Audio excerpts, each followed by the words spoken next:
By the time most people remember Hack Wilson, they remember the number first, 191, a number so strange it almost feels misprinted.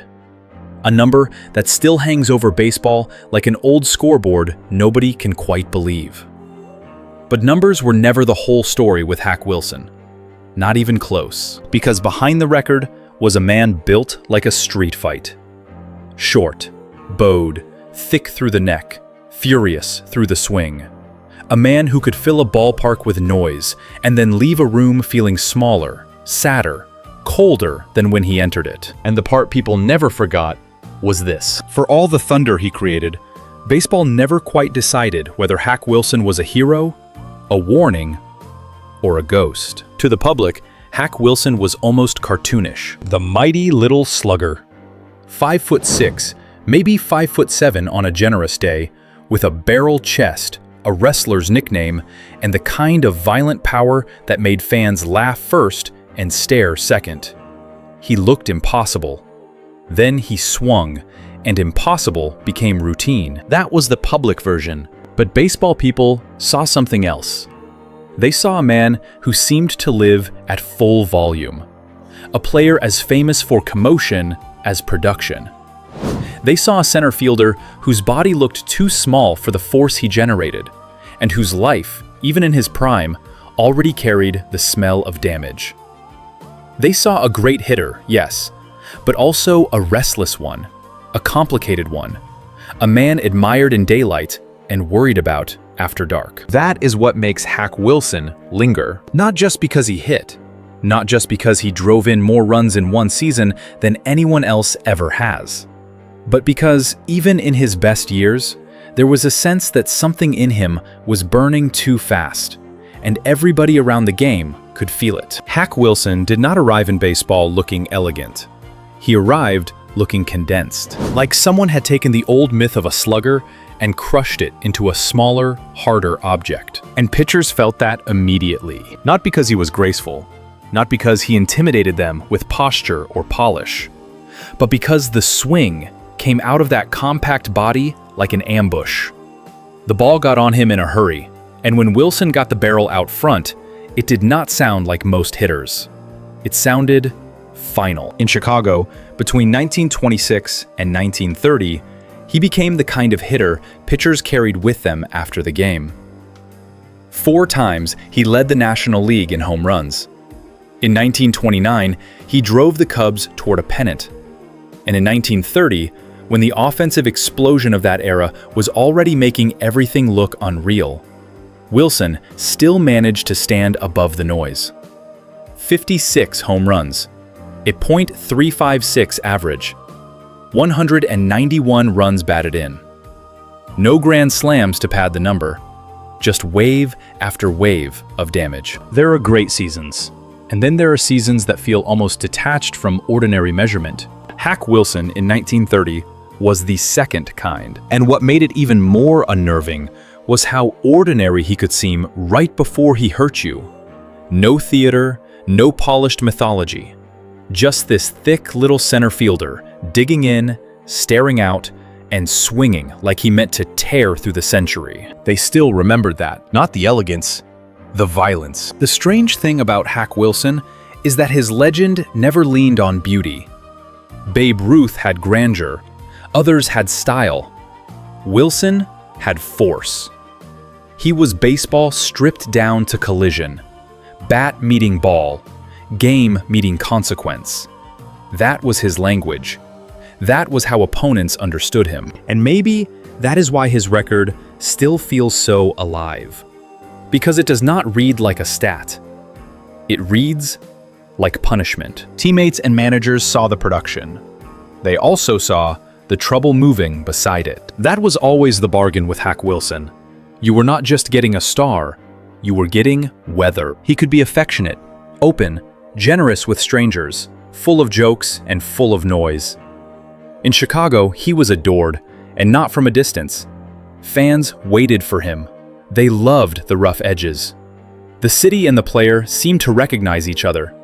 This was Prohibition-era Chicago, loud and restless, and Wilson fit the city the way a match fits a fuse. But inside baseball, Affection was never the whole story. Managers worried about him.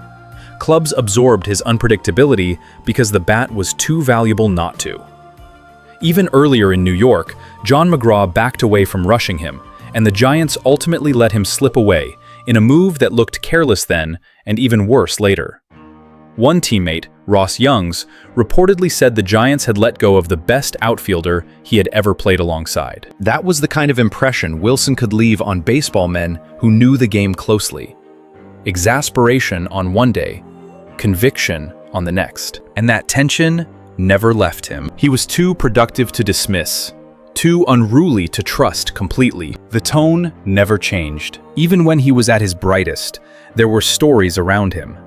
Speakeasies, fights, disorder. The old world of baseball often tolerated that, even romanticized it. But tolerance is not the same thing as peace. Somewhere inside every great Hack Wilson season was the suspicion that it might all tilt suddenly. That the same appetite that made him fearless at the plate could ruin him everywhere else. That was the part people never forgot. Not simply that he was wild. Plenty of players were wild. It was that his greatness and his instability seemed to move together, almost as if each one fed the other. Baseball loves a myth it can reduce to one image. Hack Wilson became easy to reduce. The squat slugger, the bull-necked home run man, the human fire hydrant who somehow hit like a giant. But private personality is always harder than the public sketch. Wilson was not just some comic book strongman wandering through the lively years of the National League. He was a man who had known physical limitations since childhood, a man whose size made him memorable before his swing ever did. There was vulnerability inside the image, even if he hated showing it. And maybe that is part of why he carried himself with such force.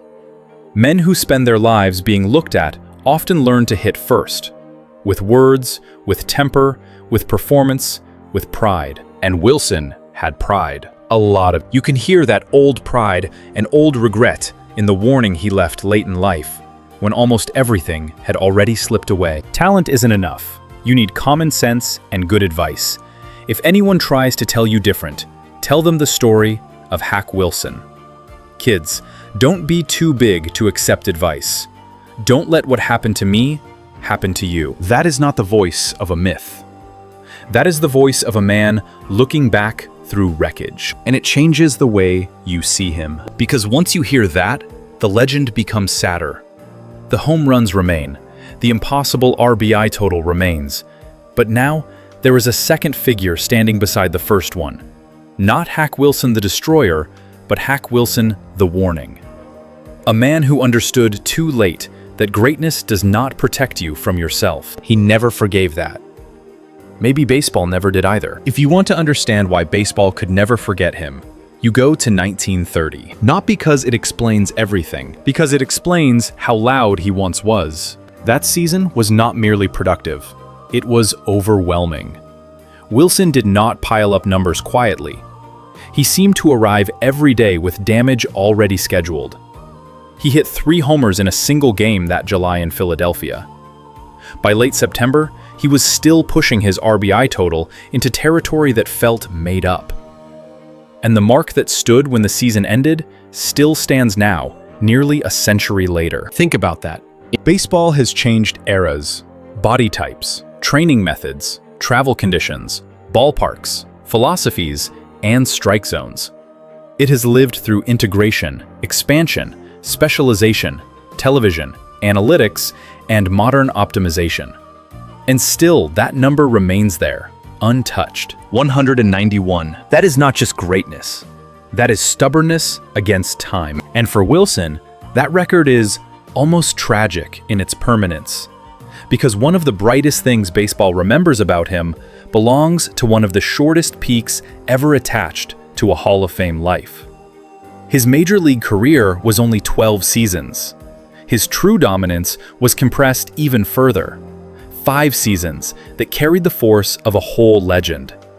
It was brilliance without much cushion, fame without long protection, fire without a slow ending. That is why he feels so different from the long, stately legends. Hack Wilson was not a monument built over decades. He was an explosion. And then there was the part baseball never fully forgave. Not the drinking by itself, not even the brawling, though there was plenty of that and it followed him like a second uniform. It was the feeling that he had been given something extraordinary and could not hold it. Baseball can be sentimental, but it is not always kind about waste. Wilson's decline came hard. So hard, it still feels abrupt. 1 year removed from the season of seasons, he was already becoming difficult for Chicago to carry. Soon, the Cubs were moving on. Later there would be the Dodgers, then the Phillies, and then that familiar post-baseball slide so many old stars knew too well. Failed ventures, shrinking money, fading recognition, odd jobs, the applause gone thin. That is where baseball gets severe. It will celebrate your violence when it wins games. It will laugh at your appetite while the box score still justifies it. But once the production fades, the same habits become evidence. The same stories become indictment. And Wilson knew it. At one point, when asked whether he had ever played while under the influence, he gave the kind of answer only old baseball could produce. I never played drunk. Hungover, yes. Drunk? No. It is funny for a second, then it turns dark, because even the joke sounds exhausted. That was the part people never forgot. Not just that he fell, but that he seemed to understand, at the end, exactly how and why. The saddest part of Hack Wilson's story is not that he died young. It is that he lived long enough to watch memory turn selective. He once said that fans remembered the 2 fly balls he lost in the sun during the 1929 World Series more vividly than the 56 home runs and the 191 RBIs that came a year later. Imagine carrying that. Imagine knowing that one misjudged sky could stay sharper in people's minds than a season no one else in history has matched. That is baseball's cruelty. It remembers through embarrassment as often as glory. And Wilson, for all his force, seems to have felt that deeply. The dropped chances, the hard reputation, the laughter that starts affectionate and ends mean. The distance between being a city's idol and being a man singing for drinks near Ebbets Field. The loneliness inside that fall is hard to miss. He had been, at one time, the highest paid player in the National League. By the end, he died nearly penniless. Ford Frick had to send money for the funeral. The burial suit was donated by the undertaker. Babe Ruth died in the same year, 1948, and was mourned by thousands. Hack Wilson's service drew only a few hundred. That contrast is almost too painful to say out loud. But it belongs to the story because it explains the loneliness around his legend. Success gave him applause. It did not give him safety. And maybe that is the deepest tension in the whole tale. Hack Wilson looked indestructible from the batter's box. But the life around the batter's box was fragile all along. He hit like a giant and faded like a warning. So what made Hack Wilson unforgettable? It was not only the record, though the record still stares back at baseball like something carved into weather. It was not only the body, the nickname, the wildness, the stories. It was the contradiction. He was a fearsome man in a small frame, a public sensation with a private unraveling, a folk hero who ended up sounding like his own cautionary tale.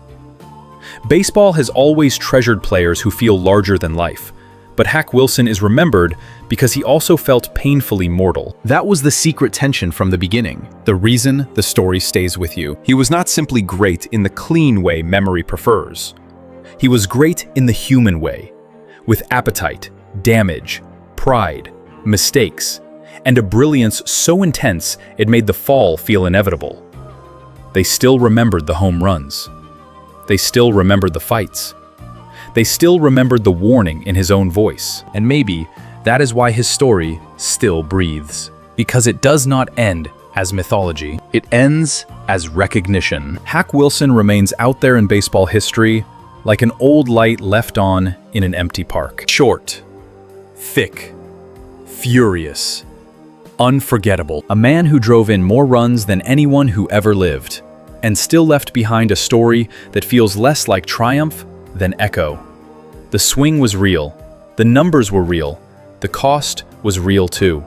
And when people inside the game remembered Hack Wilson, they were not just remembering a hitter.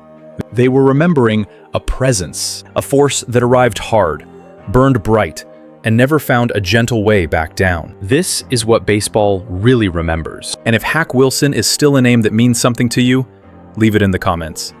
And subscribe to Audio Baseball Tales for more stories the game never truly forgot.